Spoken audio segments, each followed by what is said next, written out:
Merci Yves Ternon, et vous avez bien raison de souligner qu'il ne faut jamais sous-estimer un négationniste, jamais prendre à la légère la contradiction qu'on peut lui apporter, jamais considérer que son discours a peu d'importance ou qu'il ne sera pas entendu. Talleyrand disait « Ce ne sont pas les dupes qui manquent, ce sont les charlatans ». À notre époque, malheureusement, les charlatans sont devenus aussi nombreux que les dupes, les négationnistes étant des charlatans par excellence, puisque la vérité n'a aucune importance pour eux. Il s'agit de présenter une sorte de conte pour adultes qui va puiser dans les différents registres de la crédulité. À ce sujet, je crois qu'Hélène Dumas est une collectionneuse de perles et je lui laisse la parole. Merci. Merci pour ces différentes introductions. Et puis, effectivement, je vais vous parler donc de l'adaptation rwandaise du négationnisme, en vous parlant plus précisément donc des formes de négationnisme qui s'appliquent sur l'histoire du génocide des Tutsis du Rwanda. Et d'abord, en commençant par dire que ce qui est surprenant en France, c'est sans doute la parfaite bonne conscience avec laquelle se déploient les discours de négation du génocide des Tutsis. Au nom du débat, de la liberté d'expression, du respect de la diversité des opinions, il est encore possible de dire aujourd'hui à peu près tout et n'importe quoi sur une histoire qui devrait pourtant inspirer de l'humilité. Et il n'est qu'à regarder certains débats médiatiques sur la question. Les plateaux télé ou radio sont souvent composés de gens qui sont contre, qui sont pour, comme si la réalité même de cette entreprise d'extermination pouvait faire l'objet d'une discussion. Et au-delà même de l'espace médiatique proprement dit, que dire d'une revue intellectuelle qui relaie dans ses pages, et sous la plume d'experts patentés de l'actualité internationale, Hubert Védrine pour ne pas le citer, les arguments complotistes d'un journaliste, Pierre Péan, soi-disant d'investigation, Pierre Péan pour lequel le génocide n'est qu'un détail dans le vaste complot ourdi depuis Israël et les États-Unis contre la France dans l'Afrique des Grands Lacs. Ce type de propos a été relayé de façon louangeuse dans une des plus grandes revues intellectuelles françaises. Le débat. Comment des propos de ce type peuvent-ils être encore audibles en France aujourd'hui ? Et comment se fait-il qu'ils ne soient pas immédiatement frappés de discrédit ? Il me semble qu'une première réponse peut-être est à rechercher du côté d'un manque d'intégration de l'histoire du génocide des Tutsis dans notre propre mémoire nationale en France. Et presque 20 ans après la commission de ce génocide, la question du génocide des Tutsis du Rwanda n'est toujours pas inscrite au programme de l'enseignement secondaire. Et c'est à mon avis une des questions majeures aussi pour lutter contre le négationnisme, c'est l'intégration de telles questions dans les programmes de l'éducation nationale. Et donc, parce que c'est en grande partie sur ce fond d'ignorance que peuvent prospérer les discours de négation, mais aussi de banalisation. Donc je vais vous présenter de manière assez brève les formes qu'empruntent les discours de négation à propos du génocide des Tutsis, avant de soumettre à la réflexion générale quelques pistes peut-être pour lutter contre le négationnisme. Il me semble qu'au-delà des discours eux-mêmes et des arguments négationnistes, c'est peut-être du côté des acteurs que se lie de manière la plus nette la continuité entre le crime et sa négation. Car les premiers textes négationnistes pour le Rwanda ont été écrits et publiés dès la fin 1994 et 1995, surtout par les principaux responsables du génocide. Donc les négationnistes se recrutent d'abord chez les criminels. Et ces derniers, évidemment, avaient alors à cœur de prouver l'inexistence, je reprends leurs termes, d'un génocide pour lequel, évidemment, ils étaient activement recherchés par la justice pénale internationale. Donc à l'époque, la logique est d'une simplicité confondante. Pas de crime, pas de coupable. Et ces personnes-là, une fois traduites devant la justice pénale internationale, devant le TPIR en particulier, usèrent de toutes les opportunités de procédure qui leur étaient offertes pour engager leur combat idéologique dans l'arène judiciaire. Et jusqu'à une décision de juin 2006, par laquelle le TPIR reconnaît le génocide perpétré contre les Tutsis comme un fait désormais irréfutable devant ses chambres. Mais même cette décision du TPIR de 2006, qui est extrêmement importante pour la reconnaissance de la réalité du génocide, cette décision n'a pas découragé le zèle d'un certain nombre de ces responsables politiques du génocide qui ont écrit des ouvrages depuis leur prison. Et ces ouvrages ont été publiés en France par une officine obscure qui est basée à Lille en 2006 et en 2005. Et les arguments n'ont pas changé. Donc pour eux, les massacres commis contre les Tutsis ne sont pas un génocide, mais résultent plutôt d'une forme de vengeance spontanée d'un peuple hutu ivre de haine et de colère après l'attentat contre le président Habyarimana. On connaît ce type d'argument et finalement c'est le FPR qui est le véritable responsable du seul génocide que eux reconnaissent, c'est-à-dire le génocide des Hutus. Donc on peut comprendre de la part de criminels les ressorts qui sous-tendent leur texte négationniste, puisque finalement, à travers leur travail de négation, il faut poursuivre leur défense devant la justice. Il me semble en revanche plus troublant de constater que donc, ces criminels ont trouvé, en tout cas le discours de ces criminels a trouvé des relais puissants hors de leur geôle, par des acteurs dont les motivations apparaissent un peu moins limpides. Alors je vais me concentrer sur le cas français pour décrire un petit peu les relais de ces discours négationnistes dont les premiers auteurs sont les criminels. Alors, pourquoi je me limiterai au cas français? Parce que c'est en France que les discours de négation sont les plus nombreux, les plus puissants, et que je pense aussi que les ressorts des discours de négation portés par des acteurs en France tient à la spécificité de l'histoire de l'engagement français au Rwanda entre 1990 et 1994. Regardons d'abord les méthodes de travail et les CV de nos experts improvisés de la question rwandaise avant de présenter un exemple très concret des arguments qui sont avancés dans la presse à grand tirage. Donc d'abord, les CV d'un certain nombre de nos experts sont tout à fait disponibles puisque vous pouvez les trouver sur la base de données publique du TPIR, puisqu'un certain nombre d'entre eux ont précisément acquis leur expertise dans cette enceinte en témoignant, comme par hasard, pour la défense des responsables du génocide. Là aussi, il y a une proximité qui s'instaure entre les acteurs.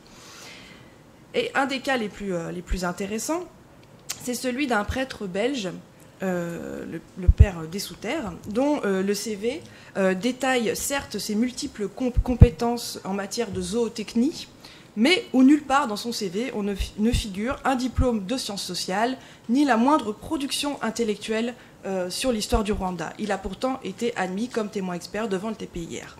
Et la glose de cet expert sur la culture ancestrale du mensonge des Tutsis, lesquels têtent la fourberie au sein de leur mère dès leur enfance, c'est lui qui dit ça, c'est pas moi qui invente, et bien cette glose est reprise dans les pages de l'ouvrage de Pierre Péan, donc dans Noir Fureur, Blanc Menteur, sur l'éternelle culture du mensonge chez les Tutsis. Et pour la rédaction de ces deux ouvrages, donc Pierre Péan a cru bon de ne pas se rendre au Rwanda. Et donc il n'a pas enquêté sur place. C'est une méthode d'enquête tout à fait originale et très économique, puisque voilà, elle permet d'enquêter hors sol sans se rendre sur place et à partir de sa maison de l'ouest de la France ou de son bureau parisien, il peut dire à peu près tout et n'importe quoi sur l'histoire du Rwanda. On trouvera donc l'essentiel des arguments de Pierre Péan, ça vous économisera de lire les deux gros pavés. L'essentiel de ces arguments a été repris dans deux articles qui ont été publiés dans Marianne, donc on est vraiment dans la presse, encore une fois, la presse à grand tirage. Deux articles qui datent respectivement de 2008 et 2011, qui ont été rédigés par un monsieur qui s'appelle Roland Hureau, et qui présente toutes les garanties de sérieux et de probité intellectuelle. Ce monsieur se présente comme un ancien élève de l'école normale supérieure, un énarque. Bref, c'est un monsieur dont on peut attendre un discours extrêmement sérieux. Eh bien, dans son article de 2008, intitulé « Obama, un blanc déguisé en noir », déjà le titre prête à sourire, il exhume les précis de la science coloniale pour nous expliquer que Barack Obama n'est pas un vrai noir. Alors, quel rapport entre le président des États-Unis et les Tutsis du Rwanda, me direz-vous? Eh bien, il n'y a que Roland Hureau pour trouver un lien entre les deux personnages. Et Roland Hureau et son amour de la raciologie coloniale pour faire un lien donc, entre les origines kenyanes du président américain et les Tutsis du Rwanda, qui sont, eux, un peuple de pasteurs nilo-amitiques. Alors on revoit le mythe colonial et missionnaire remobilisé dans cet article, et il compare par ailleurs les Tutsis aux Juifs, en reprenant si l'expression que De Gaulle appliqua une fois aux Juifs, peuple sûr de lui et dominateur, a un sens, c'est bien dans cette région du monde, donc en Afrique de l'Est, appliqué au Nilo-Hamitique, n'est-ce pas, de cette région. Alors, c'est quand même assez surprenant de voir en 2008 un discours de cette sorte qu'on aurait cru ranger depuis longtemps sur les étagères poussiéreuses du racisme colonial. Eh bien, en 2011, M. Roland Hureau réitère, et il reprend cette fois la plume pour s'insurger contre la visite du président rwandais Paul Kagame à Paris, président auquel il semble vouer une haine particulièrement tenace, puisqu'il le compare même à Hitler. Bon, enfin, il peut bien penser tout ce qu'il veut du président rwandais, l'essentiel n'est pas là, mais plutôt dans sa relecture de l'histoire du génocide. Et on trouve dans la vérité de Roland Hureau, puisque c'est comme ça que l'article est présenté, c'est Roland Hureau nous dit sa vérité sur l'histoire du génocide, eh bien, tous les ingrédients du discours négationniste. D'abord, Yves Ternon en parlait tout à l'heure, la manipulation du chiffre des victimes. Il nous dit que donc, ce premier massacre, donc celui des Tutsis, qu'il a fait sans doute plus de victimes Hutus que de Tutsis. Voilà. Chiffres et manipulations macabres qui sont évidemment appuyés sur absolument aucune source crédible et non pas de bibliographie, rien, mais ça c'est une technique assez courante chez les négationnistes. Ensuite, il se fait le relais de la thèse du massacre spontané. C'est pas un génocide parce que c'est un massacre spontané, et donc je vais vous reprendre ces termes. Donc les massacres commis contre les Tutsis l'ont été en raison de l'affolement de la population Hutu, qui savait que l'armée du FPR, Tutsi dirigée par Kagame, à mesure qu'elle pénétrait dans le Rwanda, procédait à des massacres de Hutus. Voilà, en 2011. Et par ailleurs, je tiens à souligner que dans son texte, Roland Hureau, à chaque fois qu'il emploie le terme de génocide, le place entre guillemets. Voilà. Donc, on est vraiment dans la négation pure et simple. C'est pas le seul à pratiquer les guillemets. Il y a bien d'autres personnages qui le font. Oui, voilà. Non, Monsieur Tauzin dans son ouvrage. Alors, derrière les textes de Roland Hureau et aussi derrière celui de Didier Tauzin se profile à chaque fois la défense de l'honneur de l'armée française. Honneur de l'armée française que Kigali aurait foulé aux pieds en accusant la France de complicité dans le génocide des Tutsis au Rwanda. Alors moi, il me semble que c'est une bien étrange façon de défendre l'honneur de son pays que de le défendre par un discours de négation au relent de sciences coloniales. Je trouve que c'est vraiment une très étrange façon de défendre l'honneur de son pays que de réactiver une forme de racisme et de porter un discours de négation. Mais on peut se demander comment de telles bêtises, parce que finalement c'est bien de ça dont il s'agit, de telles bêtises peuvent-elles encore trouver un écho en France, un écho. Je te rappelle le papier sur Kagame, là, il a été lu par près de 15 000 internautes, donc c'est quand même une audience assez considérable. Eh ben, comment est-ce que ça peut encore trouver de l'écho, et comment est-ce qu'on peut opposer un discours de vérité historique à ces bêtises ? Eh ben, je voudrais juste soumettre à la réflexion générale, pour terminer, quelques pistes de réflexion. D'abord, en disant que, donc voilà, en tant qu'historien, on ne doit pas se laisser enfermer dans les pseudo-débats des négationnistes. Par exemple, sur la question de l'attentat du 6 avril ou sur la nature du gouvernement rwandais en place à Kigali. L'histoire du génocide des Tutsis est une question majeure de notre contemporain, et elle doit être étudiée pour elle-même, sans que les historiens qui travaillent sur cette question soient à chaque fois sommés de donner leur avis sur Paul Kagame, sur le régime, etc. Donc imaginez les historiens de la Shoah qui seraient à chaque fois sommés de dire ce qu'ils pensent de la politique israélienne. C'est ridicule. Ensuite, il me semble qu'il faut encourager la recherche en sciences sociales sur la question du génocide des Tutsis. Et je tiens d'ailleurs à cet égard, je ne sais pas s'il y a des représentants de ces institutions dans la salle encore, mais à saluer les efforts tout particuliers de la Fondation pour la mémoire de la Shoah et le Mémorial de la Shoah, qui apporte un soutien constant depuis plusieurs années aux jeunes chercheurs dont je fais partie et qui travaillent sur l'histoire du génocide des Tutsis, et le Mémorial de la Shoah également, qui participe à la diffusion de l'histoire du génocide des Tutsis auprès des publics enseignants. Il me semble que ce sont des initiatives qu'il faut encourager et soutenir. Et enfin, en France, de manière peut-être plus spécifique, il me semble qu'il faudrait également engager un véritable travail d'histoire sur les responsabilités françaises au Rwanda entre 1990 et 1994. Précisément pour sortir des logiques de défense qui appuient les textes de négation dont je viens de vous parler.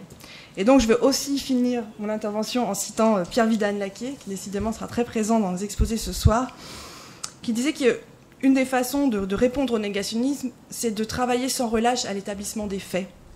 Et nous, les historiens, c'est notre travail de travailler, d'établir les faits. Et je pense que c'est là peut-être la contribution que l'on peut apporter à la lutte contre le négationnisme. Je vous remercie.